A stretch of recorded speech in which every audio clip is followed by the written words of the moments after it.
नमस्कार, मी आरती आणि आपण पाहत आहात आवाज इंडिया मराठी शोध सत्याचा. स्वागत आहे तुमचं आमच्या या विशेष पॉडकास्टमध्ये. आजचे आपले प्रमुख पाहुणे आहेत Republican party of India Athawale पक्षाचे आंतरराष्ट्रीय संपर्क प्रमुख नमस्कार. संजय भिडे सर. नमस्कार सर. नमस्कार, नमस्कार. सरांनी सर हे आर्किटेक्ट आहेत, तसंच त्यासोबत ते पत्रकार देखील आहेत. अनेक वृत्तवाहिन्यांनी त्यांच्या मुलाखती घेतलेल्या आहेत. सरांनी जगभ्रमण केलेलं आहे. अनेक देश त्यांनी पाहिलेले आहेत. तसंच त्यासोबतच महामानव डॉक्टर बाबासाहेब आंबेडकर यांच्यावर देखील त्यांचा तगडा अभ्यास आहे. त्याबद्दलच आपण जाणून घेऊयात. त्यांच्या विचारातून आपण बाबासाहेब समजून घेण्याचा प्रयत्न करूयात. पुन्हा एकदा नमस्कार सर आणि खूप नमस्कार. खूप स्वागत आहे तुमचं आमच्या पॉडकास्टमध्ये. धन्यवाद, धन्यवाद. सर तुम्ही अनेक देश पाहिलेले आहेत, पण आम्हाला आवडेल तुम्ही तुमचं मुंबईमध्ये जे बालपण गेलं, मुंबईने तुम्हाला कसं घडवलं त्याबद्दल जाणून घ्यायला. मी काही सोन्याचा चमचा तोंडामध्ये घेऊन जन्माला आलेलो माणूस नाहीये. जेव्हा मी रामदास बरोबर रिपब्लिकन पार्टीमध्ये काम चालू केलं होतं, तेव्हा थोडासा हा बामन इकडे काय करतोय असा मला प्रश्न विचारला गेला होता. दलितांची जी उपेक्षा हजारो वर्ष झालेली आहे त्याच्याबद्दल कणव का, ह्याच्याकडे मी माझ्या आयुष्यापासून सांगतोय. माझी आई विधवा होती. अण्णासाहेब कर्व्यांच्या पुण्याच्या हिंगणे स्त्री शिक्षण संस्थेमध्ये तिने 7वीपर्यंत त्या काळात 7 बुकं शिक्षण घेतलं होतं आणि ती प्राथमिक शाळेमध्ये शिक्षिका आणि मग नंतर मुख्याध्यापिका म्हणून निवृत्त झाली. माझ्या वडिलांनी तिच्याशी पुनर्विवाह केला. 100 वर्षापूर्वी ब्राह्मण समाजामध्ये पुनर्विवाहाची संकल्पना नव्हती. तेव्हा माझ्या आईवडिलांनी भरपूर हालअपेष्टा सहन केल्या होत्या, उपेक्षा सहन केली होती, अपमान सहन केलेले होते. अशा आईवडिलांचा मी अभिमानी मुलगा आहे. मी 40 जन्मलो होतो. दोघेही पहिल्यांदा शाळा शिक्षक दोघेही होते. आईने तिचं शिक्षण वडिलांच्या शिक्षणासाठी बाजूला ठेवलं. मग माझे वडील BSc, BEd, MEd करत करत मग कॉलेजचे प्रिन्सिपल प्राचार्य होऊन निवृत्त झाले. पण त्यांनी ज्या गोष्टी भोगल्या होत्या त्यातल्या थोड्या चुणका मी देखील सहन केलेल्या होत्या. अगदी शुद्ध लोकांमध्ये आमच्या कुटुंबाचा अंतर्भाव नव्हता. तर त्यामुळे मला ही उपेक्षा कशासाठी ही जाणीव मला लहानपणापासून होती. कारण मोठा झाल्यानंतर जेव्हा मी आणि रामदास आठवले एकमेकांच्या संपर्कात आलो तर मला त्या माझ्या लहानपणच्या कणवेमुळे मला ह्या प्रवाहात यायला मला कधीही त्रास झाला नाही. मी कधी गटांगळ्या खाल्ल्या नाही. चाळीतून फ्लॅटमध्ये म्हणजे वडिलांनी कर्ज घेतलेलं नव्हतं. कर्ज घेऊन त्यांनी मी जिकडे राहतो ते घर त्यांनी घेतलेलं होतं आणि तेव्हा मग असं झालं होतं की 2 खोल्यांमध्येच राहायची सवय असल्यामुळे फ्लॅट खूपच त्यांना मोठा वाटायचा. तर हॉलमध्ये पार्टिशन करून आपण एखादा भाडेकरू ठेवला तर आपलं तेवढं कर्जाचे हप्ते भरायला आपल्याला उपयोग होईल असं त्यांची धारणा झाली होती. अर्थात आईने तो त्यांच्या वडिलांचं सजेशन मोडून काढलं आणि मग नंतर मी फ्लॅटमध्ये आलो. पण मी सोन्याचा चमचा घेऊन जन्माला आलेलो नव्हतो. बालमोहन विद्या मंदिर ही गाजलेली शाळा आहे. त्याच्यामध्ये मला middle school scholarship, high school scholarship मिळालेली होती. 8वीत असताना 13व्या वर्षी मी आर्किटेक्ट बनायचं ठरवलं. खरं मग मला पायलट बनायचं होतं, पण ढापण्या लागल्या तिसरीमध्ये असल्यापासून. तर त्यामुळे मला तिकडे रिक्रुटमेंटसाठी मी गेलो तर मला बाहेरच लाच घालून बाहेर काढते अशी मला कल्पना होती. म्हणून म्हटलं की त्याच्यापेक्षाही दुसरा कुठचा आणखीन आपल्याला व्यवसाय स्वीकारता येईल. तर मी तेव्हा माझा एक मित्र होता अशोक मराठे म्हणून. तो त्याला कन्स्ट्रक्शन साईट बघायची त्याला सवय होती आणि त्याच्यावर ती सवय मला पण लागली. आपल्या मनातलं स्वप्न आपण सिमेंट कॉन्क्रीट ओतून साकार करतो ही कल्पना की इतकी मला ती भव्य वाटली 8वीत असताना 13व्या-14व्या वर्षी की मी म्हटलं की नाही मी आर्किटेक्ट बनेन. आणि त्यामुळे जमशेदजी जिजीबाई महाविद्यालयामध्ये मी शिकलो, वास्तुकला महाविद्यालयात, आणि मी आर्किटेक्ट झालो. आईचं अंग देखील सामाजिक कार्य करायचंच होतं. तर ते बाळकडून मला आईने दिलं. त्यामुळे आर्किटेक्ट झाल्यानंतर माझा व्यवसाय स्थिरस्थावर झाल्यानंतर लोकांना मदत करणं, लोकांना मार्गदर्शन करणं हा प्रकार म्हणजे मुद्दाम करायचं म्हणून मी कधीच केला नाही. तो होत गेला.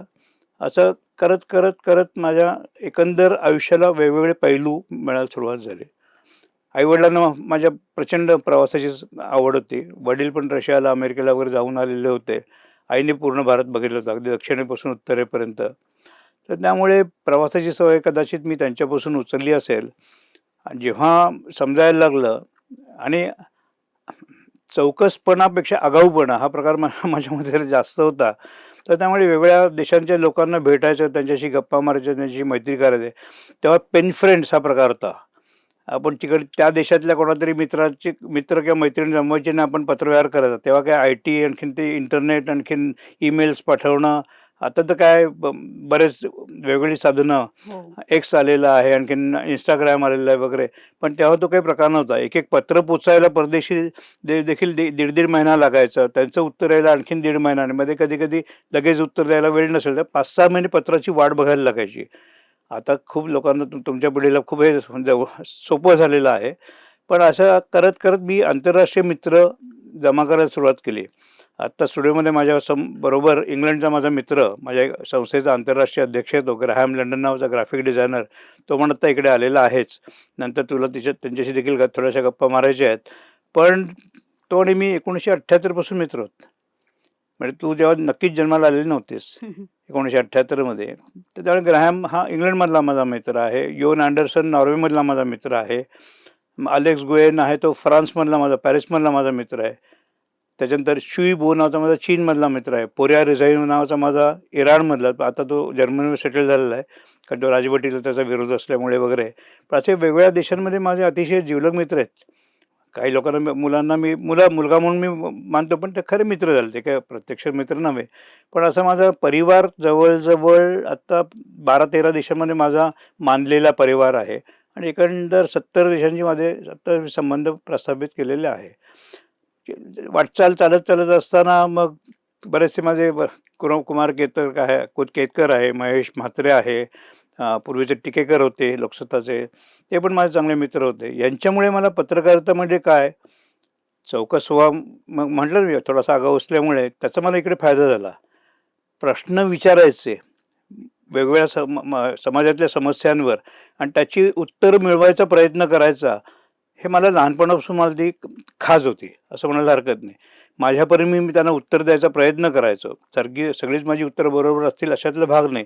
पण बऱ्याचशा वेळा मी बघितलं 70 ते 80% वेळा मी जे रोगाचं निदान करायचो ते लोकांना कळायचं, आणि त्यामुळे थोडंसं सामाजिक कार्य देखील माझ्या हातातून घडलं. बऱ्याच लोकांना नोकऱ्या लावणं हा प्रकार मी आयुष्यात केलेला आहे. आणि हे करताना कधी अर्थार्जन हा प्रकार नाही, पैसे मिळवणं म्हणून मी काही केलेलं नाही आहे. मी 2 वेळचं जेवायला व्यवस्थित मिळतं, खाऊन पिऊन सुखी आहे. काय करायचं गडगंज पैसा ठेवून, तो काय आपल्याला बरोबर घेऊन जाता येत नाही. आला पैसा तर कुठल्यातरी चांगल्या कार्यासाठी तो मी वापरायचा प्रयत्न करतो. म्हणजे trans Asian chamber of commerce and industry नावाची संस्था आहे. रामदास स्वतः माझा उपाध्यक्ष आहे या संस्थेचा, आणि ती संस्था आता 27 वर्षाची झालेली आहे. आता मी उरलेल्या माझ्या आयुष्यात मी त्या संस्थेला पूर्णतः वाहून घेतलेलं आहे. असा साधारण माझा आयुष्याचा प्रवाह आहे. पण एकंदरीत म्हणजे तुम्ही बहुआयामी तर आहातच. पण कसं म्हणजे आर्किटेक्टकडून तुम्ही पत्रकारितेकडे वळलात. त्यानंतर तुमचं सोशल वर्कही प्रचंड आहे. आता तुम्ही म्हणालात थोडंफार, पण बरंच तुम्ही समाजकार्यही केलेलं आहे. तर ही वळणं कशी लागली? आर्किटेक्ट म्हणून बिल्डिंगमध्ये आपल्याला प्लॅन्स पास करायला लागतात, आणि ग्रीज लावल्याशिवाय मशिनरी चालत नाही, हा प्रकार मी अनुभवला. तो बरोबर का चुकीचा हा विवादाचा एक प्रश्न ठरू शकेल. पण तेव्हा कदाचित म्युन्सिपाल्टीतल्या इंजिनियरला लागली जी सवय लागलेली आहे की प्रत्येक ठिकाणी हात पुढे करायचा, सगळे इंजिनियर तसे आहेत असं मी म्हणणार नाही, पण काही लोकांनी थोडीशी महानगरपालिका बदनाम केलेली आहे, खरं आहे. सहजतेने प्लॅन पास होणं हा प्रकार होत नाही. तर मोठे मोठे प्रोजेक्ट्स, म्हणजे मी 2 ब्रिटिश फर्म्सबरोबर मी काम केलेलं आहे, एका ग्रीक फर्मबरोबर मी काम केलं आहे. माझ्या सौदी अरेबियामध्ये माझा स्पॉन्सर होता, ओमानमध्ये 2 स्पॉन्सर होते. काही परदेशी देखील चांगले चांगले प्रोजेक्ट करण्याची संधी मला मिळालेली. आणि तेव्हा मुद्दाम खोडात टाकणं हा प्रकार जेव्हा माझ्या अनुभवाला यायला लागला, तेव्हा मी म्हटलं की नाही, म्हणजे आता प्रश्नाच्या मुळाशी जाणं हा प्रकार करणं आवश्यक आहे.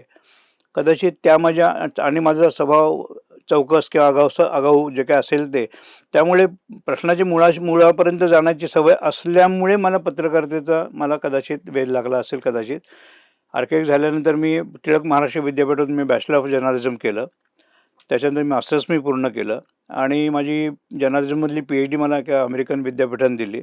असा थोडासा जर्नलिझमचा प्रवास झालेला आहे, आणि सामाजिक कार्य बरोबर चाललेलं असतंच त्याबरोबर.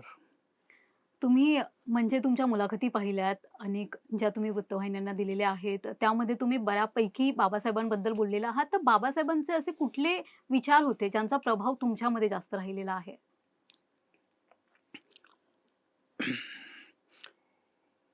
एखादी व्यक्ती जेव्हा देवत्वाच्या पर्यंत पोचलेली असते, तर त्याच्यासमोर आपण नतमस्तक होणं, ही प्रतिक्षिप्त क्रिया आहे मला वाटतं. एखाद्या व्यक्तीतली महानता जेव्हा तुम्हाला अनुभवायला मिळते, तेव्हा त्या व्यक्तीच्या समोर नतमस्तक होणं हा प्रकार नैसर्गिक आहे. तो माझ्याकडून झाला. मला कोणी "ये रे बाबा, बौद्ध लोकांचं भलं कर" म्हणून मला कोणी बोटं धरून केलं नाही. माझे लहानपणीचे गॉडफादर ज्याला म्हणतात, धर्मपिता, दादासाहेब रुपवते होते. दादासाहेब रुपवतेंनी मला बऱ्यापैकी बौद्ध धर्माच्या जवळपास त्यांनी मला नेलेलं होतं. नंतर वसंत हरी भामरे दूरदर्शन डेप्युटी डायरेक्टर होते, ते पण बौद्ध समाजाचे होते. या दोघांच्या संगतीचा देखील माझ्या आयुष्यावर बऱ्यापैकी परिणाम झालेला आहे, हे खरं आहे. पुढे मग नामदेव ढसाळ, रामदास आठवले यांच्या देखील मी संपर्कात आलो. नामदेव तर माझा अतिशय चांगला मित्र आहे. त्याची बायको जी आहे मल्लिका शेख, ती तर माझा अक्षरशः आठवड्यातून 1-2 वेळा आमचं बोलणं असतं. तेव्हा एकंदर सामाजिक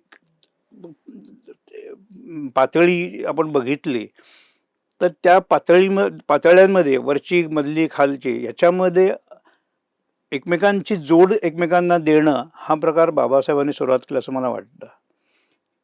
तुमच्या शालेय जीवनात म्हणजे ज्यावेळी तुम्ही विद्यार्थी असाल, त्यावेळी शिक्षण घेताना कधी असा काही प्रसंग घडले होते का? ज्याला आपण याच्याशी जोडू शकतो? आता मी आडनाव भिडे, हं. चित्पावन कोकणस्थ ब्राह्मण, हा माझ्यावर एक स्टॅम्प आहे. त्याच्याबद्दल मला असं काही भयंकर मोठा अभिमान, पण मला त्याचा कमीपणा नक्कीच वाटत नाही आहे. आहे जिकडे मी जन्मलो त्याचा कमीपणा म्हणजे माझ्या आईवडिलांचा अपमान असं मी समजेन. पण त्याचबरोबर इतर सामाजिक भान देखील स्वतःमध्ये असणं हे आजकालच्या काळामध्ये अत्यंत आवश्यक आहे. मी मगाशी सांगितलं की आई विधवा असताना माझ्या वडिलांनी तिच्याशी पुनर्विवाह केला, तर त्यामुळे समाजामध्ये काय काय दूषण ऐकायला लागतं हा प्रकार माझ्या घरात झालेला आहे. लग्न झाल्यानंतर देखील मी लहान होतो, पण तर देखील माझ्या आईला कधी कधी वाईट पद्धतीने वागवलं जायचं माझ्या काही नातेवाईकांकडं. हे मी डोळ्यांनी बघितलं होतं. "नाही रे संजय, जाऊ दे, तुला समजणार नाही, ते तुला मोठा झाला की कळेल" असंमुळे आई दरवेळी वेळ मारून न्यायची. जेव्हा मला माझ्यामध्ये मनातला स्पंज जेव्हा जागृत झाला, तेव्हा हे जे अनुभव जे आहे ते दाबल्यानंतर बाहेर पडायला लागले. म्हटलं अरे ह्या कारणामुळे हे झालं, त्या कारणामुळे ते झालं. हे मी आडाखे बांधायला सुरुवात केली. बऱ्याच प्रश्न मग आपोआप त्यामुळे सुटले. हे माझं, आणि असं करत करत, आणि मी राहतो त्याच्या मागेच चैत्यभूमी आहे. माझ्या लहानपणी मला आठवतं, आपले समता दलाचे जे सैनिक जे असायचे, निळी टोपी, पांढरा शर्ट, खाकी पॅन्ट, एक बिगुल वाजायचं, मस्त ड्रम वाजवत वाजवत ते मानवंदना द्यायला यायचे. सकाळच्या वेळेस 6:30-7च्या सुमारास लोक आल्यानंतर त्यांचं मार्चिंग मला इतकं ते मनापासून भावायचं. तर कशासाठी येतात? मी आईला विचारलं, "अरे तुला माहीत नाही का, इकडे बाबासाहेब आंबेडकरांनी जेव्हा गेले तेव्हा त्यांचं दहन इकडे झालेलं होतं आपल्या मागे." म्हणजे एवढ्या मोठ्या व्यक्तीचं. आणि तेव्हापासून मी कट्ट्यावर बसल्यानंतर एक समाधीकडे, आपलं तेव्हा छोटी होती खूप समाधी, जाऊन आपली एक चक्कर मारायची, अशी मला एक सवय लागली होती. मग दादासाहेब रुपवतेंच्यामुळे मला बौद्ध धर्माचा बद्दल पहिल्यांदी ओळख झाली. आता बुद्धाला तसं म्हटलं तर हिंदूंनी 9वा अवतार मानलेला आहे. तर त्यामुळे मी हिंदू जन्मला असल्यामुळे आणि बौद्धाला अवतारच मानत असल्यामुळे मी बुद्धाचा अपमान कसा करणार? आणि ज्या बुद्धाला मानणारे जे अनुयायी आहेत, मी त्यांच्यातलंच नाही का झालो? ही नैसर्गिक भावना माझ्या जन्मापासून माझ्या मनामध्ये आलेली आहे, ते आत्तापर्यंत कायम आहे. म्हणून माझे सगळे मित्र जे आहेत ते सगळे बौद्ध समाजातले आहेत. रामदास तर माझा मित्र आहेच, दादासाहेब रुपवतेंची सगळी मुलं माझे मित्र आहेत, सुरेश बारशिंग माझा मित्र आहे, वगैरे वगैरे वगैरे. लोक येतात, ते समाधीला शेतीभूमीला जाऊन दर्शन घेतात आणि माझ्या घरी चहापाणी घ्यायला येतात. असा प्रकार नेहमी घडतो. त्यामुळे मला मी कसं काहीतरी वेगळं केलं आहे समाजापैकी, मी काहीतरी ग्रेट काहीतरी काम केलं असं मला कधी वाटत नाही. कारण मी त्यांच्यामधलाच आहे असं मला नाही वाटत. ते फिलिंग मला असतं. हे खूप छान आहे खरं तर आणि यावरूनच मला एक प्रामुख्याने तुम्हाला हा प्रश्न विचारावासा वाटतोय, की आता आपण पाहिलं तर म्हणजे एक समाजात असा विरोधाभास निर्माण झालेला आहे कुठेतरी ज्यांनी म्हणजे पूर्णपणे बाबासाहेब वाचलेले नसतील असे लोक असं एक दलित विरोधी ब्राह्मण अशा काही गोष्टी फिरतात. पण तसं नव्हतं. ज्यावेळी आपण पाहिलं तर मनुस्मृती जाळताना बाबासाहेबांसोबत काही हिंदू धर्मीय बांधव देखील होते. ब्राह्मण पण होते. हो, एक्झॅक्टली तेच म्हणायचं होतं मला. तर या सगळ्याबद्दल काय म्हणाल? म्हणजे सध्या समाजात एकता निर्माण करण्याची फार गरज आहे. हे दाखवणं, की बाबासाहेबांनी विरोधाभास कधीच केलेला नाहीये. ना हिंदू धर्माविरोधात किंवा ब्राह्मणांविरोधी पण ते नव्हते. काही अशा गोष्टी होत्या त्याच्या बाबासाहेबांनी विरुद्ध ते होते. ब्राह्मण्यवादाविरुद्ध लढा दिला. हां, त्यांनी त्यांचे वैयक्तिक जे हिंदू ब्राह्मण जे मित्र होते त्यांचा त्यांनी कधीच अपमान नाही केला. त्यांचे अनुयायी होते.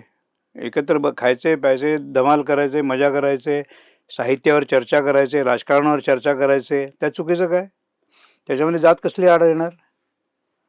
जेव्हा मनं मिळतात तेव्हा इतर सगळ्या गोष्टी गौण असतात. हा म्हणजे माझा स्वतः देखील आयुष्यातला हाच माझा आत्तापर्यंतचा अनुभव आहे. बाबासाहेबांच्या नावाने जे काही दुकानं चालतात त्याला माझा आक्षेप असतो.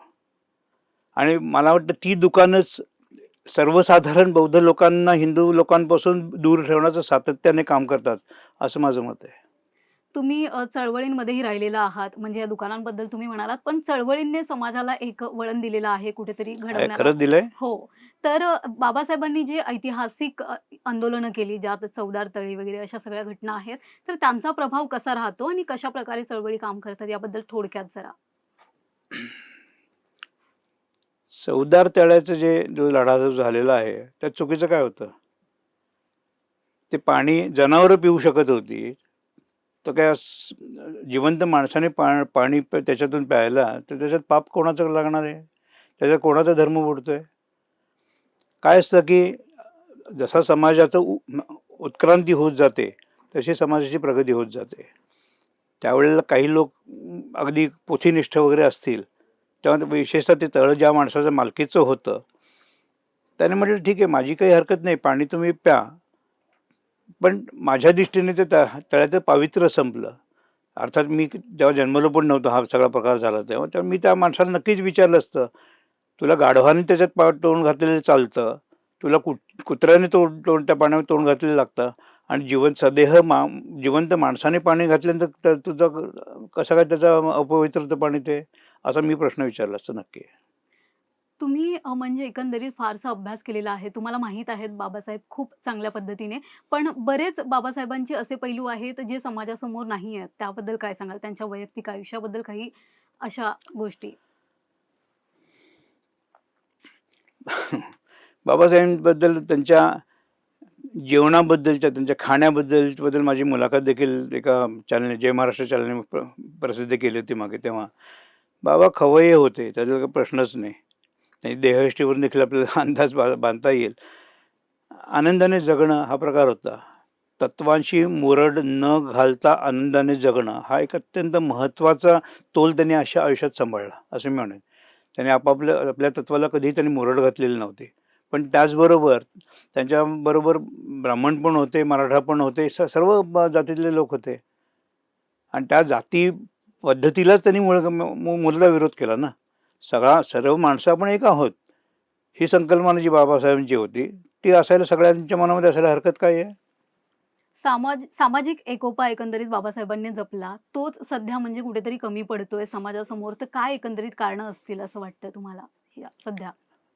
थोडंसं मी कडवट बोलू का? हो सर. बाबासाहेबांच्या नावाने दुकानं काढणारे जे भोंदू लोक आहेत त्यांच्याबद्दल मला आक्षेप आहे. लोक तोंडाने नेहमी बाबासाहेब बाबासाहेब म्हणायचं आणि प्रत्यक्षात आता माझ्या आयुष्यामध्ये एक असा प्रसंग घडला आहे. माझ्या एका मित्राच्या मुलीला मुलगा शोधायचा होता आणि तो मित्र जो होता तो विदर्भमधला होता आणि मुलगा जो माझ्या माहितीला बौद्ध मुलगा तो कोकणातला होता. ते लग्न नाही झालं. का? माहीत नाही मला. दोघेही बौद्ध समाजाचे आहेत. दोघेही उच्च विद्या घेतलेल्या आहेत, पदव्या घेतलेल्या आहेत. नाही म्हणे आमची जगायची पद्धत वेगळी, त्यांची जगायची पद्धत वेगळी आहे. हे मला मला पटलं नाही बाबा. बौद्ध असूनही हा प्रसंग माझ्या डोळ्यासमोर घडलेला आहे. म्हणजे ते कोकणातले होते आणि हे हे इथले, विदर्भातले होते. त्यामुळे. त्यामुळे म्हणजे काय एकंदरीत कारणं असतील हे समाजामध्ये इतकी दुरी निर्माण करण्याचं, काय असेल असं? काय असतं, आपण जन्माला आल्यानंतर ज्या चालीरीती आपल्याला लहानपणापासून ज्या आपल्याला शिकवल्या जातात, आपल्या जेवायच्या पद्धती शिकवल्या जातात, राहायच्या पद्धती शिकवल्या जातात, कदाचित त्या देखील कुठेतरी सुप्त असतील आपल्या मनामध्ये दडलेल्या, त्या उफाळून बाहेर येत असतील. त्या माझ्या मित्राने मला सांगितलं, म्हणजे जो कोकणाचा मित्र होता, म्हणला की नाही रे, त्यांच्या खायच्या प्यायच्या गोष्टी वेगळ्या असतात, आमच्या खायच्या प्यायच्या गोष्टी वेगळ्या आहेत. म्हटलं अरे, खायचं अन्न ते अन्न असतं, हे अन्न परब्रह्म, त्याच्यामध्ये काय, त्याच्यामध्ये नाही म्हणे त्यांचे जगायची पद्धत पण वेगळे, आमची जगायची पद्धत वेगळी. मला काय ते काय कळलं नाही, माझ्या डोक्यावरून गेलं. तेवढा मी कदाचित बुद्धिमान नसेन. म्हणजे एकंदरीत आपण असं बघतो, की भारतामध्ये असं बोललंही जातं, की म्हणजे कुठल्याही जातीमध्ये असाल तुम्ही, कनिष्ठ किंवा खालच्या जाती, वरच्या जाती असं सगळं म्हटलं जातं. त्यामध्ये पण तुम्ही आपल्यापेक्षा कोण खाली आहे, हे शोधून काढतो. एकंदरीत असा काहीसा हा प्रकार होता. तर यासाठी म्हणजे विचार पेरण्याची गरज आहे. तुम्ही रिपब्लिकन पक्षामध्ये आहात, त्या पक्षाचा घटक आहात. तर तुमच्या पद्धतीने तुम्ही हे विचार पुढे नेण्याचा कसं प्रयत्न करत आहात? माझ्या आईने मला लहानपणापासून जाती शिकवल्याच नव्हत्या. मला बाबासाहेब शिकवले माझ्या आईने. तर मला कॉलेजच्या थर्ड इयरला येईस्तोवर आर्किटेक्चरमध्ये, ज्याच्यामध्ये मला चांभार समाज वेगळा असतो किंवा क्षत्रिय समाज वेगळा असतो किंवा अमुक समाज वेगळा असतो, हे मला माहीत पण नव्हतं. आमच्या घरात त्याचा उच्चारच व्हायचा नाही. जेव्हा कॉलेजमध्ये माझा एक मित्र होता, चांभार समाजाचा होता, अतिशय चांगला आहे, अतिशय बुद्धिमान आहे, त्याचा हात तर अतिशय सुरेख आहे, तो कोरीवकाम वगैरे हा प्रकार अतिशय सुंदर करतो, चर्मकार समाजाचा. तो माझ्याकडे आला, माझ्या बाजूला बसला. आईने त्याला वाढलं, मला वाढलं. आमच्या घरामध्ये काही जातीभेद हा प्रकार पाळला गेलाच नसल्यामुळे, पण तो कॉलेजमध्ये मोटरसायकल घेऊन यायचा. त्यांच्या मालकीची 4 दुकानं होती आणि त्याला फ्रीशिप होती. हल्ली बऱ्याच वेळा चळवळींमध्ये सवर्णांकडून आरोप केले जातात, की हे लोक गडगंज असून देखील स्वतःला सवलती मागतात. हा प्रकार मी कॉलेजमध्ये माझ्या दृष्टीने माझा मित्र होता, त्यामुळे माझं काही अपेक्षा नव्हता. तो मोटरसायकलवर येऊन एका गाड्यावर बसून होते, मला काय फरक पडणार आहे. मग मी आईला विचारलं, म्हटलं बाई असं आईला मी बाई म्हणायचो. म्हटलं बाई असं काय, तो मोटरसायकल वगैरे घेऊन येतो, त्याला पूर्णतः फ्रीशिप आहे आणि त्यांच्या मालकीचं एवढी दुकानं आहेत, एवढी प्रॉपर्टी आहे त्यांच्या घरामध्ये. तर ते म्हणाले, संजय हे बघ, तू त्याच्यापासून दूरच राहा. जातीभेदाच्या भिंती माझ्या आईने माझ्या मनामध्ये कधीही उभ्या होऊ दिल्या नाहीत. माझा जो काही आत्ताचा स्वभाव जो आहे, तो त्याचं पूर्ण श्रेय माझ्या आईला आहे. एक वैचारिक वारसा घेऊन तुम्ही आलेला अतिशय. आहात. मग आणि माझे वडील साम्यवादी होते. साम्यवादामध्ये देवच मान्य नाही ना, त्यामुळे जातीभेद त्यामुळे अजिबात मान्य नाही. फरकच पडत नव्हता. माझ्या घरामध्ये अतिशय मुक्त वातावरण होतं. मला कधी हे खायचं नाही, ते खायचं नाही, मग ह्या दिवशी उपवास करायचा, त्या दिवशी उपवास करायचा, माझ्यावर कसलंही दडपण लहानपणापासून नव्हतं. जे एरवी माझे ब्राह्मण मित्र जे आहेत, त्यांना काय रे संजय, असला कसा तू बिघडलेला ब्राह्मण. मी जगातला सर्वात भ्रष्ट ब्राह्मण आहे, मी मान्य करतो. ते वैतागतात थोडेसे, अरे काय रे, पण तू काहीतरी स्वतःची लाज बाळग वगैरे वगैरे. म्हणलं काय रे, माणसांसारखी माणसं आपण जन्माला आलेलो, जातभेद कसलं असतं, काय असतं ते सांगा. त्यांना भूक लागते, आपल्याला भूक लागते, त्यांना तहान लागते, आपल्याला तहान लागते, त्यांना थंडी वाजते, आपल्याला थंडी वाजते. जेव्हा सगळे नैसर्गिक गोष्टी दोघांमध्ये आपलं साम्य आहे, तर आपल्यात फरक काय? माझ्या मित्रांना उत्तर नाही देता येत. आणि मराठा समाजाचे लोक 14 तळ्याचं जेव्हा महाडचं आंदोलन झालं, तर त्यांनी बाबासाहेबांना पत्र पाठवलं होतं, ब्राह्मण समाजाला तुमच्या आंदोलनातून बाहेर काढा, तर आम्ही तुम्हाला आमचा पाठिंबा जाहीर करतो. ऐतिहासिक प्रसंग आहे हा. ते पत्र आहे रेकॉर्डवर. त्याचा काय समज, बाबासाहेबांनी चक्क नकार दिला, माझे अने माझ्याबरोबर कार्य करतायत, मी माझ्या ब्राह्मण मित्रांना माझ्या चळवळीतून बाहेर काढणार नाही. जो कडवा स्वभाव बाबासाहेबांचा होता, सगळ्यांना घेऊन पुढे जाण्याचा, तो कोणाकडे आजकाल. मी आणि आपल्या म्हणजे मी स्वतःला आपला समाज म्हणजे मी बौद्ध समाज अशाने मी म्हणत असतो. खरंच बाबासाहेबांचा वारसा पुढे चालवणारे खरंच देशभर किती पुढारी आहेत. मी रामदासचा वैयक्तिक मित्र, रामदास आठवलेचा. माझ्या मते मी सगळ्या वेगवेगळ्या नेत्यांचे मी अनुभव घेतलेले आहेत. रामदासला दुसरा कोणीही कॉम्पिटिशन करू शकत नाही, असं माझं प्रामाणिक मत आहे. मित्र आहे म्हणून मी त्या भावनेने कदाचित बोलत असेल की मित्राची बाजू घ्यायची, तसं नाही. मी परखड आहे, माझं आडनाव भिडे ना, भिडाची सवय मला डायरेक्टली. तर मी सगळ्यांना मी काही काही प्रश्न विचारतो. मला समर्पक साजेशी उत्तरं आजपर्यंत बौद्ध समाजातल्या पुढाऱ्यांपैकी फक्त रामदासने दिलेली आहेत, आणि म्हणून मी रामदास बरोबर इतकी वर्ष आहे. तुम्ही त्यांच्या पक्षाचाही भाग आहात. तर मग रिपब्लिकन पक्ष काय असे विचार घेऊन समाजामध्ये कार्य करताय? काही त्रुटी आहेत. अर्थात दिव्याखाली अंधार असतोच. आंदोलन करणं हे कायम कसं तुम्ही चालू ठेवणार? तुम्ही इप्सित साध्य झाल्यानंतर तुम्ही दुसरं काहीतरी एक ध्येय तुम्ही डोळ्यासमोर ठेवा ना. आता आपल्याला न्याय मिळालेला आहे, आरक्षण मिळालेलं आहे, सगळ्या गोष्टी मिळाल्या. तर आरक्षणाच्या बाबतीत देखील बराच डावे उजवे विचाराचे लोक असतात, त्याच्याबद्दल बाजूने बोलतात, उलट बोलतात. माझे उच्च समाजामध्ये मराठा मित्र जे आहेत ते म्हणतात असं कसं, त्यांना काहून आरक्षण, आम्ही काय घोडं मारलं आहे, त्यांना फक्त 47%, मला 62%, पण त्याला ॲडमिशन मिळते, मला मिळत नाही.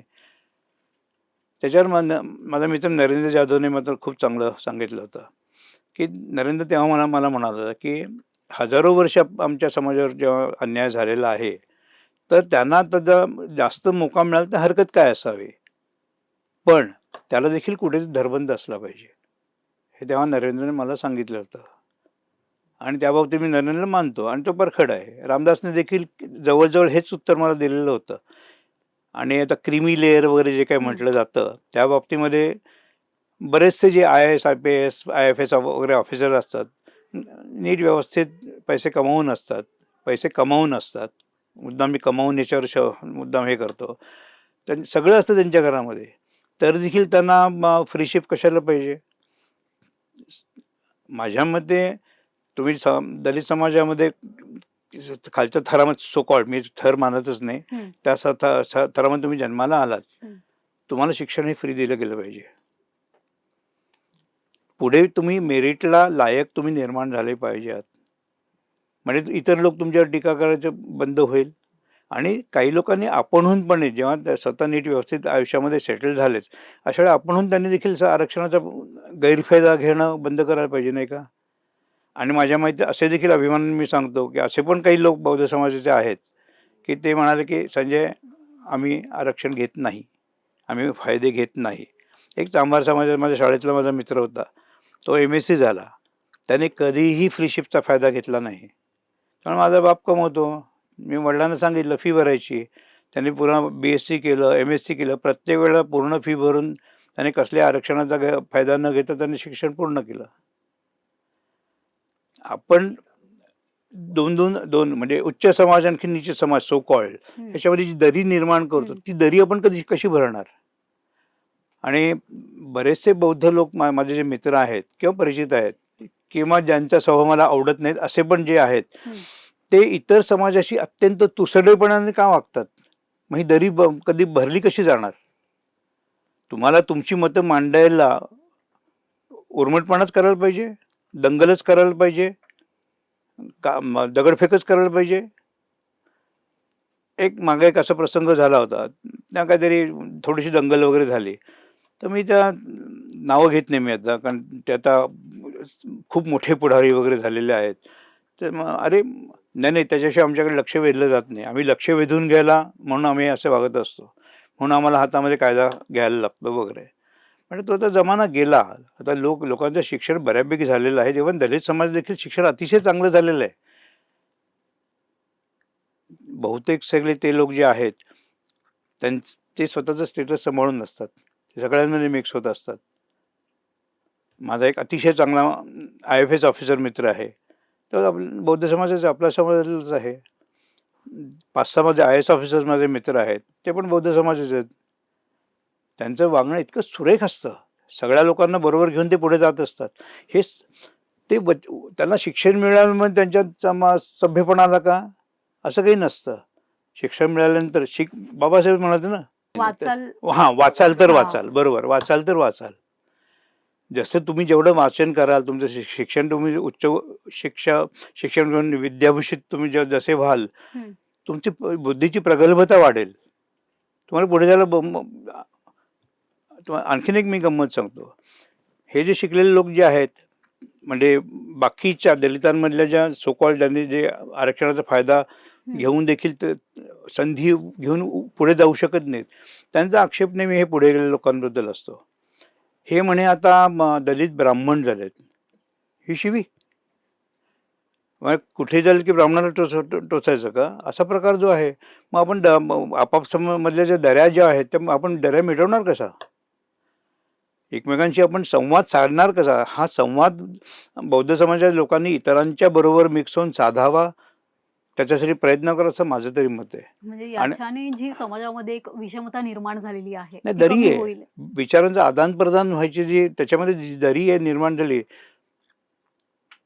ती दूर करण्यामध्ये मी नेहमी पुढाकार घ्यायचा माझ्याकडून मी प्रयत्न करतो. माझे सगळे प्रयत्न यशस्वी होतात अशातला भाग नाही. मी काय एवढा सर्वस्व गुणसंपन्न माणूस आहे असं मी म्हणणार नाही, पण माझे प्रयत्न मी मनापासून करत असतो. म्हणजे ही जी विषमता आहे याला ध्रुवीकरण कितपत म्हणजे त्याला कारणीभूत आहे, पोलरायझेशन ज्याला आपण म्हणतो. त्याला थोडंसं राजकारण पण नाही का, एक गठ्ठा मतं मिळवणे हा जो प्रकार जो आहे, त्या श्री पठडी एक चाकोरी जे आहे त्या चाकोरीच्या बाहेर जायचंच नाही. अरे मग तुम्ही सगळे एकत्र होणार कसे? तुम्ही तुमची चाकोरी कायम ठेवली तर दुसऱ्या चाकोरीमध्ये तुम्ही एकरूप होणार कसे? हीच माझी चाकोरी, ही सर्वात जास्त चांगली, हे कसं काय तुम्ही म्हणू शकता? तुम्ही त्याच्या पलीकडे विचार करा ना, थोडी दृष्टी विशाल करा ना. ते करायला तर नाही आम्ही बाबासाहेबांचे अनुयायी, आम्ही दगडफेकच करणार. हा जो तुमचा जो स्टॅम्प आहे तो तुम्हाला मिटवायला नको का? आता बरेचसे कवी आहेत. मला अजून एक म्हणजे हा कदाचित मी वेडे असल्यामुळे हे बोललो असं माझ्यावर आरोप पण व्हायची शक्यता आहे. दलित साहित्य कसं काय असतं, साहित्य दलित कसं असतं? जे साहित्य जे तयार केली अत्यंत गुणसंपन्न माणसंच विचार करू शकतात, तेच आपलं साहित्य लिहू शकतात, ते त्यांची विचार मीमांसा लोकांच्या समोर मांडू शकतात.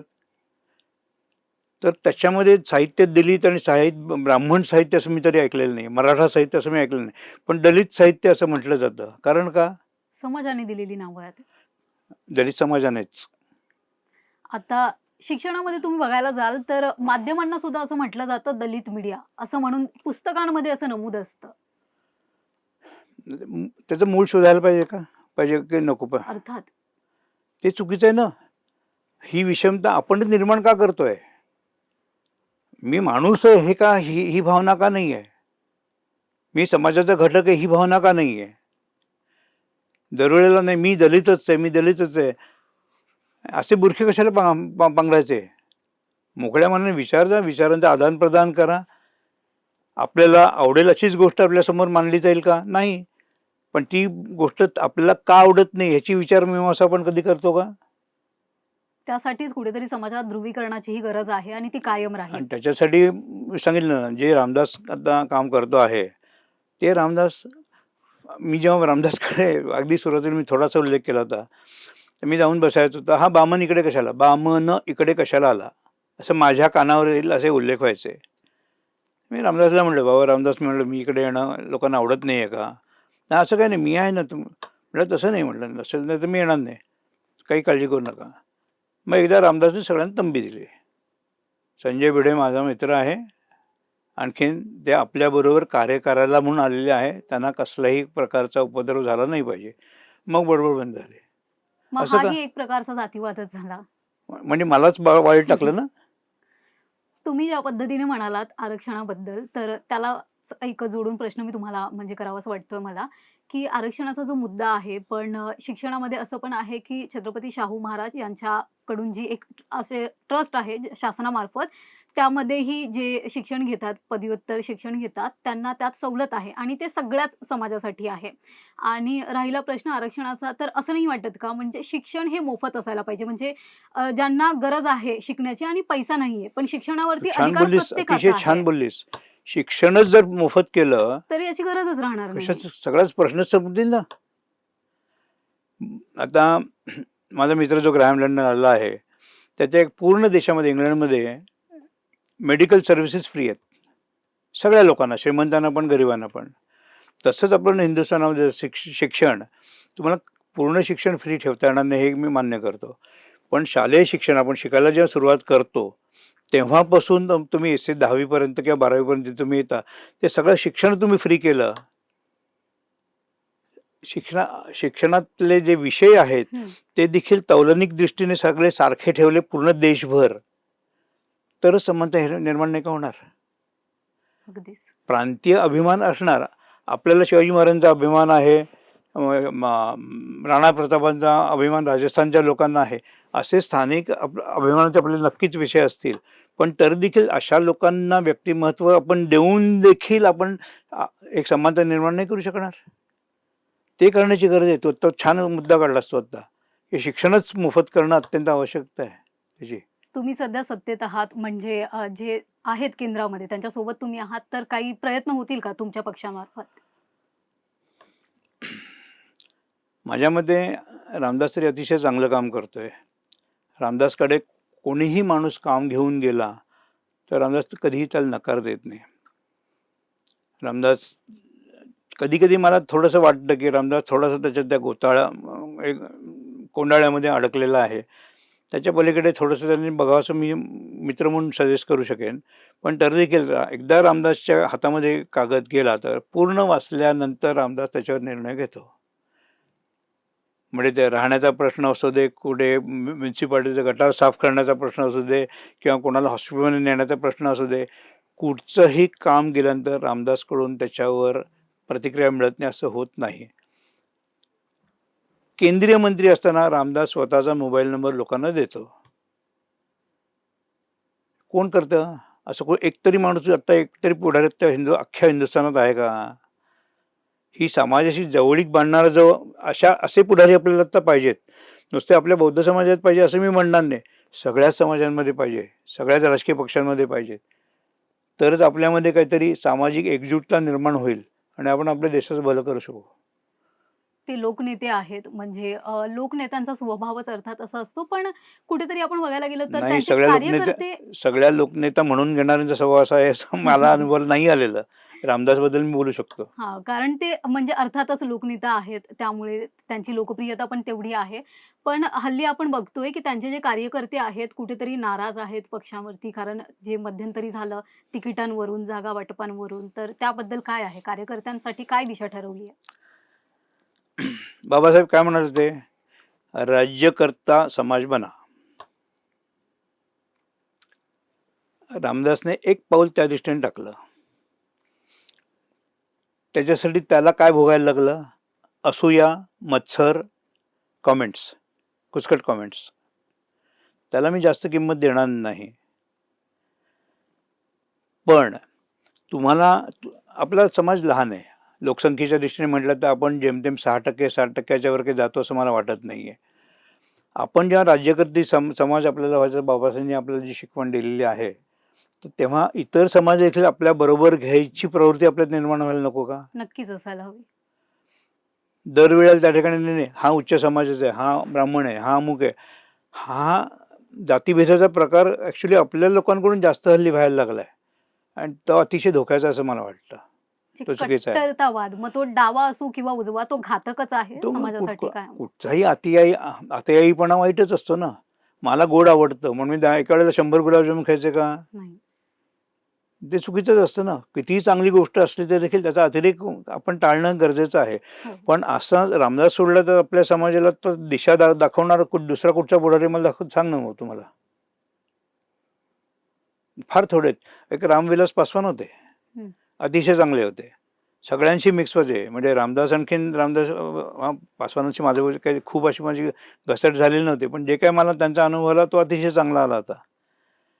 समाजाभिमुख नेता जेव्हा असतो तेव्हाच त्या समाजाचं भलं होतं. खरं. म्हणून बरं, आपल्या निवडणुकांमध्ये आपण आपल्या मिळणाऱ्या मतानुसार आपण निवडून येऊ का? आपल्या इतरांची मतं लागणार नाहीत आणि तुम्ही लागणारच. त्यांना हाडाहाड केलं तर तुम्हाला मतं देतील का? हा, हे डोळे उघडणारा, आपल्या समाजाचे डोळे उघडणारा कोण पुढारी आहे? त्यासाठी आपण एक कठोर आत्मपरीक्षण करण्याची आवश्यकता आहे असं मला वाटतं. पण आता सध्याचा जो मुद्दा होता, तो असा होता, की तिकीटं भाजपकडून दिली जाणार आहेत, म्हणजे महायुतीतून. पण ते जागा वाटपांमध्ये स्थानच नाही मिळालं होतं. त्यामुळे कुठेतरी नाराजी दिसत होती. मी काय भाजपचा नाही आहे, मी RPIचा आहे. मी आधी त्याच्याआधी मी मूळ शिवसेनेचा होतो. हं. बाळासाहेब ठाकरेंच्या शिवसेनेचा होतो. हे उद्धव आणखीन जे काय चाळे चालले तर मला ते काही पसंत नाही आहेत. बऱ्याचशा बौद्धांनी हिंदुत्व ह्या शब्दाचा चुकीचा अर्थ घेतला असं माझं मत आहे.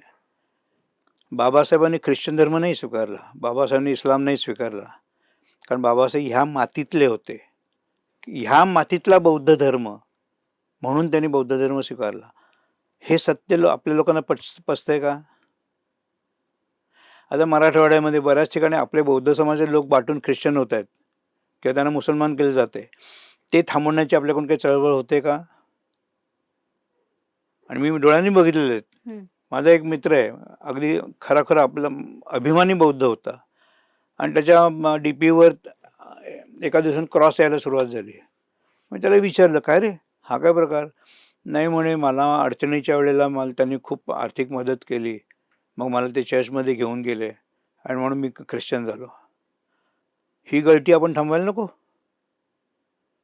त्यासाठी कुठचाही पुढारी ते योग्य आपल्या लोकांना मार्गदर्शन करतो असं मला काही कुठं वाटत नाही आहे. अल्पसंख्य म्हणून एकत्र आणणं, त्याच्यासाठी आता काही बाबतीमध्ये म्हणजे जे देशद्रोही जे लोक आहेत त्यांच्या विरुद्ध मी आहे. बरेचसे मुसलमान आपल्या देशाच्या बाबतीत अतिशय अभिमानी आहे, मी त्यांना उल्लेखून म्हणत नाही. पण तरी देखील काय असतं की एकदा दुधान तोंड पडलं किंवा आपण ताक पण फुंकून पितो ना, तर काही बाबतीत आपण ताक फुंकून पिणं हे श्रेयस्कर जास्त असतं असं मला वाटतं. पण एकाच चष्म्यातून अख्ख्या संपूर्ण समाजाला बघणं हे पण कुठेतरी भीतीदायक आहे ना? तुम्ही असं आहे की चष्मा तुम्ही तुमचा साफ ठेवा ना.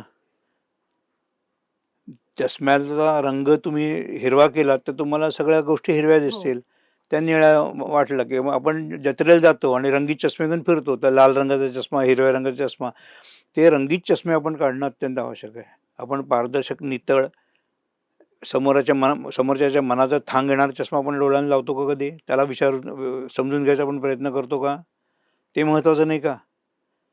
समोरच्याची भूमिका काय आहे त्याच्याशी तुलना करून आपण त्याच्यात मार्ग काढायला पाहिजे ना. ते आपल्यातले किती लोक काढतात?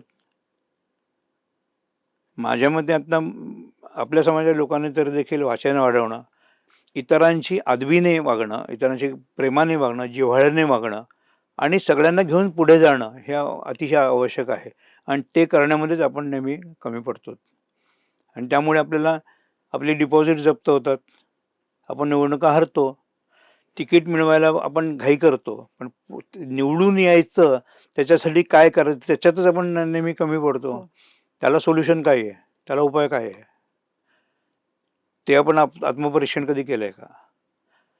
आपण फक्त नाही आम्ही बाबासाहेबांचे अनुयायी, पण बाबासाहेबांचे अनुयायी म्हटलं तर अरे आदर्श अनुयायी तरी बना ना. नुसतं त्या ठिकाणी त्या दुकान मांडलं म्हणजे कसं तुम्ही अनुयायी झालात का? मी स्वतः धनंजय किरांचं बाबासाहेबांचं चरित्र वाचलेलं आहे, D.V. गोखलेंचं वाचलेलं आहे. मी स्वतः एशियाटिक सोसायटीचा मी लाईफ मेंबर आहे, त्यामुळे तिकडे जाऊन मी बाबासाहेबांबद्दल बरंचसं मी वाचन केलेलं आहे. त्यामुळे बाबासाहेबांचा आत्मा काय हे मी कुठे ते प्रचंड होते. मी त्याच्या म्हणजे त्यांना शोधायला जायचं म्हणून माझ्या हातात प्रखर तेवढा माझ्याकडे दिवा नाही आहे, मेणबत्ती आहे, म्हणजे जे काही मी बघायचा प्रयत्न करतो एवढे ते थोर आहेत. पण तरी देखील मी त्यांना वाचायचा प्रयत्न केला, समजून घ्यायचा प्रयत्न केला. आपलीच माणसं आपल्याच बाबासाहेबांना नीट समजून घेत आहेत का? ते त्यांनी सांगितलेले आदर्श पाळतायत का? हे आत्मपरीक्षण कधी करणार आपण? मग यासाठी म्हणजे समतेची कुठले असे विचार आहेत जे सध्या आपल्याला गरजेचे आहेत बाबासाहेबांचे? आता मी जन्माने भिडे असल्यामुळे, ब्राह्मण असल्यामुळे मी सांगतो, ब्राह्मणांमध्ये विशेषतः दलितांबद्दल कधीही तसा हाडाहाड करणं ही प्रवृत्ती नव्हती. मी तर जातींचा काही मी उल्लेख करत नाही आहे, पण त्याच्यावर कारण मी जातीच मानत नाही त्यामुळे. पण तर देखील माझ्या माहितीतले जे बहुतेक सगळे ब्राह्मण आहेत त्यांच्या शब्दात कधी बोलण्यामध्ये, विचारामध्ये की दलितांबद्दल अप्रियता वगैरे कधी मला जाणवत नाही आहे. एवढा प्रगल्भ ब्राह्मण समाज झालेला आहे. ब्राह्मणांनी आणि दलितांनी एकत्र असं मी वेगळं समीकरण मांडेन आज. 2% ब्राह्मण, 2.5% ब्राह्मण आहेत अख्ख्या महाराष्ट्रामध्ये. निवडणुकीत आम्हाला काही किंमत असते ब्राह्मणांना? आम्हाला म्हणजे ब्राह्मण मी जन्माने आहे म्हणून मी म्हणतोय, काही किंमत असते? आमची वोट बँक आहे. आत्तापर्यंत दलितांना वोट बँक म्हणूनच वापरलं गेलं ना. मग मग असं झालं की तथाकथित पुढारी जास्त पॅकेज कोण मोठं देतं त्या पक्षाकडे जाणार, हे आत्तापर्यंत झालेलं आहे. त्या मानसिकतेपासून आपला दलित समाज कधी बाहेर येणार आहे? मला आज काय मिळतं तेवढंच फक्त बघायचं. पूर्ण समाजाचे विचार आपली माणसं करतात का? बौद्ध समाजाचे तथाकथित स्वतः स्वघोषित पुढारी आहेत ते करतात का? असं मी एक प्रांजळ प्रश्न विचारेन. ते आहेच. मग हे सगळं आहे. राजकारण तर सध्याचं ढवळून निघालेलं आहे, म्हणजे जसं आपण पाहतोय. पण समाजात पूर्वी बिहारचं हां. राजकारण अत्यंत गलिच्छ समजलं जायचं. मला वाटतं आता महाराष्ट्राचं राजकारण त्याच्याहून गलिच्छ झालंय. म्हणजे कोण कोणाचा मुलगा, कोण कोणाचा बाप हेच समजत नाही हल्ली. काल तू ह्या पक्षात होता ना, आता नाही म्हणे मला त्या लोकांनी चांगली ऑफर दिली. अरे का ऑप्शन चाललेत का? इकडे लिलाव चाललेत का? एकनिष्ठ हा प्रकार नाही, विचारांशी एकनिष्ठ हा प्रकारच उरलेला नाही आहे. हा काय प्रकार आहे? आणि आपण महाराष्ट्रामध्ये आपण प्रगत राज्य म्हणून आपण अभिमानाने टेंबा मिरवतो. त्याचं काय करायचं? मग बाबासाहेबांचे जे विचार आहेत, तर सध्याच्या राजकारणामध्ये ते कसे म्हणजे पर्यायी ठरतील असं तुम्हाला वाटतंय? खूप गहन आणि खूप कठीण प्रश्न आहे हा विचारलास तू. माझ्याकडे खरं सांगू उत्तर नाही आहे. थातुरमातुर बोलणं काही मला स्वतःला पसंत नाही आहे. पण कठोर आत्मपरीक्षण सर्व समाजांनी करणं हा प्रकार गरज आहे. आणि त्या जो फाउंडेशन ज्याला म्हणतो आपण, पाया म्हणतो, त्यासाठी बाबासाहेबांचे विचार पायाला घेऊन मग पुढचा इमला बांधावा असं माझं मत आहे. आपले जे प्रेक्षक आहेत, जे आपल्याला पाहतायत, तुमची मुलाखत खरंच खूप सुंदर होती. अनेक विचार तुम्ही मांडले. आता बाबासाहेबांची जयंती येतेय, तर बाबासाहेबांना मानणारे प्रत्येक व्यक्ती, त्यांचे अनुयायी, मग ते कुठल्याही धर्मातले किंवा जातीपातीतले असो, फक्त बौद्ध अनुयायीच नाही, जे बाबासाहेबांना मानणारा एक वर्ग आहे, त्यांना तुम्ही काय संदेश द्याल? विशेषतः एक सामाजिक सलोखा राखण्यासाठी देखील. आत्मपरीक्षण, कठोर आत्मपरीक्षण, आपल्यातल्या चुका स्वतः ओळखणं, त्या सुधारायचा प्रयत्न करणं, सामाजिक भिंती त्याला सुरुंग लावून तोडण्याचीच आता आवश्यकता असं मी म्हणेन. त्या तोडण्याचा प्रयत्न करणं, अहंभाव टाकून. कारण आपल्याकडे सगळेच पुढारी असतात ना. ग्रॅज्युएट झाला की त्याला कॉर्पोरेटर बनायचं असतं, पोस्ट ग्रॅज्युएट झालं की त्याला आमदार बनायचं असतं. हा जो प्रकार जो असतो, प्रत्येक मीच पुढारी, कर्तृत्व काही नाही. त्याचे आत्मपरीक्षण केल्यानंतर स्वतःची योग्यता आपल्याला कळेल. मग आपल्याला इतरांना आपल्याबरोबर घेऊन पुढे जायची आपल्यामध्ये क्षमता आहे का, हे ते आत्मपरीक्षण त्याने करावं. आणि आपल्या समाजाचं उत्थान करायचा जास्तीत जास्त प्रयत्न करावा. हे झालं पुढाऱ्यांसाठी, पण समाजासाठी, नाही, समाजातही नाही, पुढाऱ्यांसाठी नाही म्हणालो मी. मी काय म्हणालो, ग्रॅज्युएट झाला की कॉर्पोरेटर, पोस्ट ग्रॅज्युएट झाला की आमदार. आपल्या तळागाळातल्या कार्यकर्त्यांना देखील माझा हाच सल्ला आहे. जर आपण पायापासून सुरुवात नाही केली तर पुढचा इमला बांधला कसा जाणार? बरोबर. आत्मपरीक्षण तळागाळातल्या कार्यकर्त्यांना देखील करण्याची आज आवश्यकता आहे. आणि फक्त दलितांमध्ये नाही, मी सगळ्या लोकांसाठी मी हेच म्हणेन की बाबा, आपण जे करतोय ते देशासाठी आपण काही चांगलं करतोय का वाईट करतोय याची तरी चाड बाळगा. फक्त पैसे मिळणं, फक्त उंची गाड्या घेऊन फिरणं, ह्या पबमधून त्या पबमध्ये जाणं म्हणजे तुमची संस्कृती झाली का? आपल्या देशाची संस्कृती किती प्राचीन आहे. आपल्या प्राचीन सभ्यतेचा आदर करा, त्यानुसार स्वतःचे आचार विचार ठेवा. ते तुम्ही कधी करणार आहात? मला तरी वाटतं की सर्व लोकांनी आजकाल आत्मपरीक्षण करण्याची आवश्यकता आता निर्माण झालेली आहे. जनसामान्यांनी बाबासाहेबांना ओळखण्यासाठी, त्यांच्या विचारावर चालण्यासाठी एकंदरीत काय करावं, हा एक प्रश्न शेवटचा. बाबासाहेबांच्या विचारांचं वाचन करणं. बाबासाहेबांवर अनंत पुस्तकं लिहिली गेलेली आहेत. विशिष्ट हेतूने देखील लिहिलेली अशी काही पुस्तकं आहेत की बाबासाहेबांवर टीकाच करायची किंवा त्यांचे विचार कसे कमी दर्जाचे होते वगैरे, असे देखील काही उपद्रवी माणसं आहेत. पण आपल्याला चांगल्याचं महत्त्व कधी कळतं? आपल्याला वाईटाचा नव्हतं तेव्हा. चांगलं आणि वाईट ह्याच्यातलं निवडणं हा तर आपल्याला अधिकार आहे. तर चांगलं निवडण्याची प्रगल्भता आपल्या स्वतःहून निर्माण व्हायची आवश्यकता आहे. त्यासाठी वाचन वाढवा. वाचाल तर वाचाल. बाबासाहेबांचं वचन पुन्हा इकडे आपल्याला लक्षात येतं की नाही आपल्याला. वाचल्यानंतर सर्व बाजूंचा आपण नीट व्यवस्थित अभ्यास केल्यानंतर मग निर्णय घ्या. इतरांना न दुखवताना सगळ्यांना बरोबर घेऊन पुढे जा, असं मी म्हणेन. तर सरांनी आपल्याला खरंच खूप छान मार्गदर्शन केलेलं आहे. अनेक विचार त्यांनी मांडलेले आहेत. समाजामध्ये सध्या जी विषमता निर्माण झालेली आहे, त्याबद्दलही ती कशी धोकादायक आहे आणि कशाप्रकारे आपण तिला टॅकल केलं पाहिजे, सामाजिक सलोखा राखला पाहिजे, याबद्दल त्यांनी सांगितलं आहे. आपण ते विचार अंमलात आणण्याचा प्रयत्न करूयात. सध्या या पॉडकास्टमध्ये मी इथेच थांबतेय. तुम्ही बघत राहा आवाज इंडिया मराठी, शोध सत्याचा. नमस्कार. नमस्कार.